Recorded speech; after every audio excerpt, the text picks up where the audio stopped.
Lihat itu, mikir ini, beli, enggak, bukan kebutuhan, beli.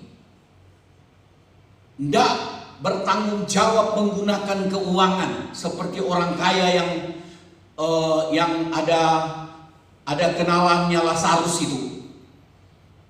Dia tidak bertanggung jawab menggunakan uang, dia diperhamba oleh uang. Dia gunakan untuk pesta pora, untuk hal-hal yang tidak bertanggung jawab. Dengan uang orang selingkuh, dengan uang orang membayar orang untuk membunuh, itu dia sudah diperhamba oleh uang. Ada lagi, jadi hamba uang adalah orang yang cari uang sebanyak-banyaknya, itu tidak salah. Tetapi cari uang sebanyak-banyaknya sampai mengabaikan kesehatannya sendiri, sampai mengabaikan rumah tangga, sampai mengabaikan Tuhan. Dia tidak pusing. Pokoknya aku cari uang sebanyak-banyaknya, karena kalau mati aku bawa uang. Ada yang bawa uang kalau mati? Beli peti. Cuma sampai beli peti ya. Kalau saya mati, tidak usah peti mahal, peti murah-murah aja, urunan jemaat. Enggak. Cari uang sebanyak-banyaknya bagus, tetapi hargai waktu yang Tuhan beri. Dapat seberapa, datang sama Tuhan, berterima kasih kepada Tuhan. Tahu berterima kasih. Salah satu cara kita berterima kasih kepada Tuhan adalah kita datang ibadah. Kita beribadah kepada Tuhan, memberi waktu di rumah pun kita berdoa, kita baca firman. Itu yang pertama. Syarat pertama untuk alami janji dan jaminan Tuhan, aku tidak membiarkan engkau, aku tidak meninggalkan engkau. Syarat yang kedua, Sebelum kita lihat syarat yang kedua, saya ada satu ayat yang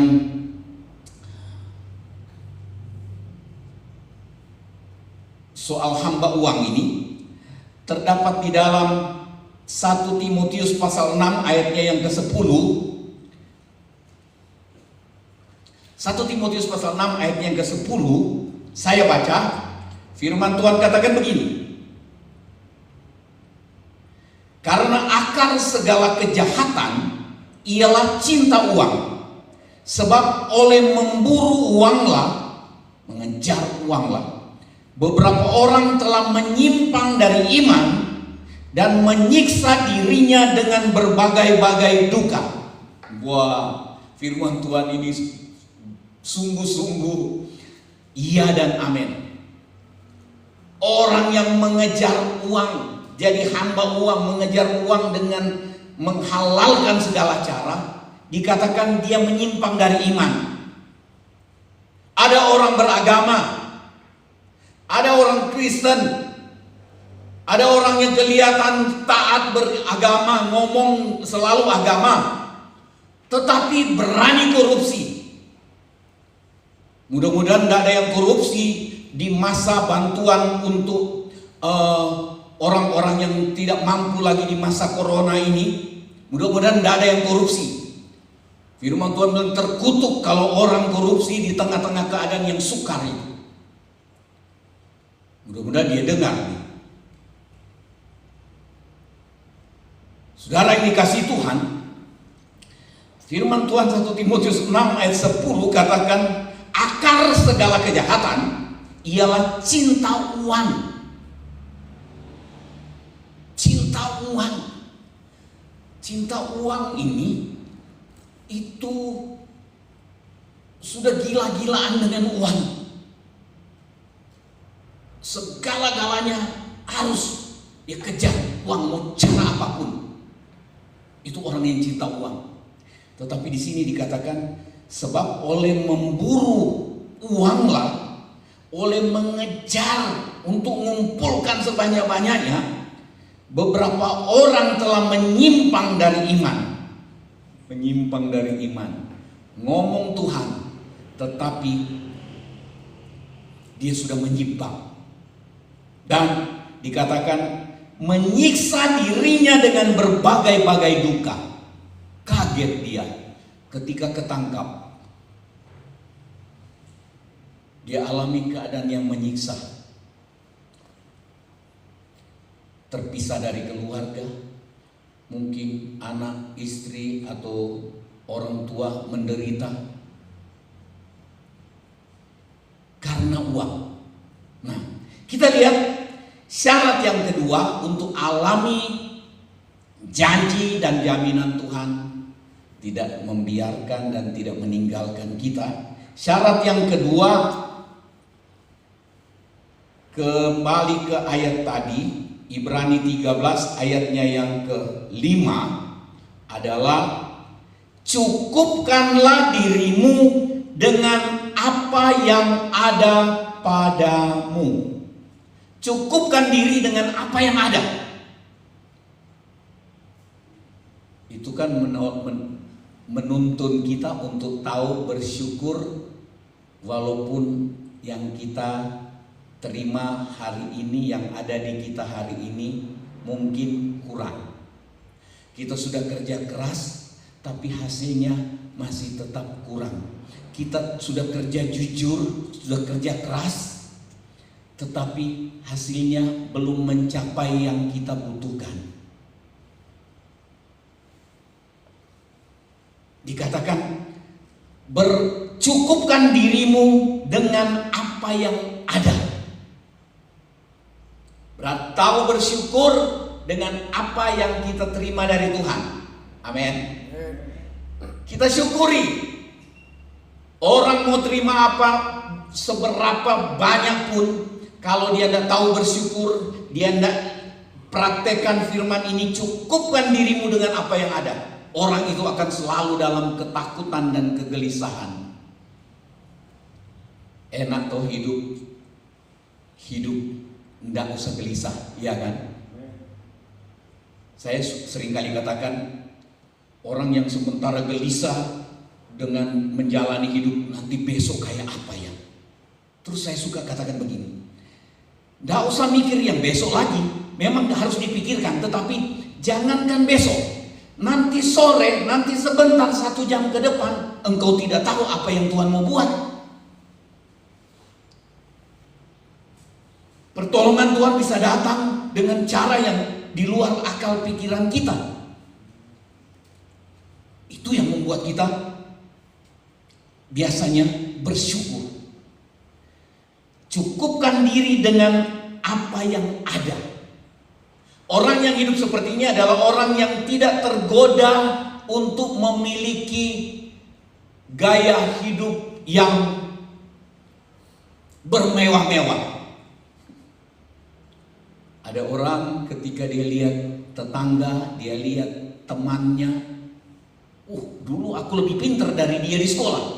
Sekarang dia kok punya barang-barang yang bagus. Aku sederhana terus begini, nggak mampu beli yang lebih bagus. Itu yang nggak berpadan dengan apa yang ada.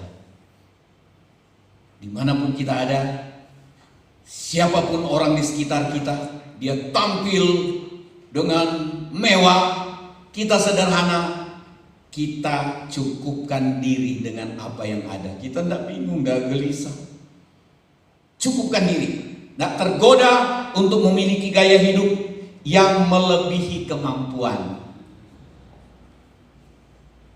Apa yang Tuhan beri, kita hidup menurut apa yang Tuhan beri itu. Jangan hidup lebih dari itu, tersiksa, menyiksa diri. Akhirnya kita tidak alami yang Tuhan katakan, aku tidak membiarkan engkau, tidak meninggalkan engkau, dan aku jadi penolong. Kita tidak mampu mengatakan, Tuhan penolongku, aku tidak takut. Tiap hari kita ketakutan.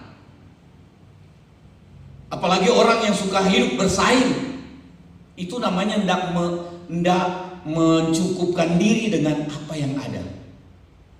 Tidak bersaing. Kalau bersaing, saya tidak setuju kalau bilang bersaing ikut Tuhan. maksudnya berlomba-lomba untuk ikut Tuhan dengan makin hari makin baik. Itu yang betul. Kalau bersaing tidak bagus. Mungkin ada yang protes dengan pernyataan ini di YouTube nanti, tetapi kurang tepat bilang bersaing. Pelayanan pekerjaan Tuhan pun satu gereja dengan gereja mana, saya tidak merasa bersaing. Saya lakukan apa yang Tuhan percayakan, selebihnya terserah Tuhan. Begitu. Nah, dalam Ibrani 13 ayat 5 dan 6 kita baca dalam ayat yang ke-6, sebab itu dengan yakin kita dapat berkata, Tuhan adalah penolongku, aku tidak akan takut. Apakah yang dapat dilakukan manusia terhadap aku? Tuhan penolong, aku tidak takut. Kita ingat, Dia sekali-kali tidak biarkan kita, sekali-kali Dia tidak tinggalkan kita. Itu yang bikin kita tidak takut. Orang yang menjalani hidup ini melewati masa-masa yang menakutkan, tetapi kemudian dia katakan, Tuhan menyertai aku. Tuhan sudah janji tidak membiarkan dan tidak meninggalkan aku, asal aku hidup menurut syarat yang kita lihat tadi. Tidak jadi hamba uang, tidak jadi tamak akan uang, dan berpadan atau cukupkan diri dengan apa yang ada. Kita hidup hati-hati, maka kita akan alami janji dan jaminan Tuhan ini. Maka kita akan dapat berkata, Tuhan penolongku, aku tidak takut. Biar kita pegang firman ini. Tuhan yang janji, Tuhan yang jamin, aku sekali-kali tidak membiarkan engkau dan sekali-kali tidak meninggalkan engkau. Tuhan memberkati.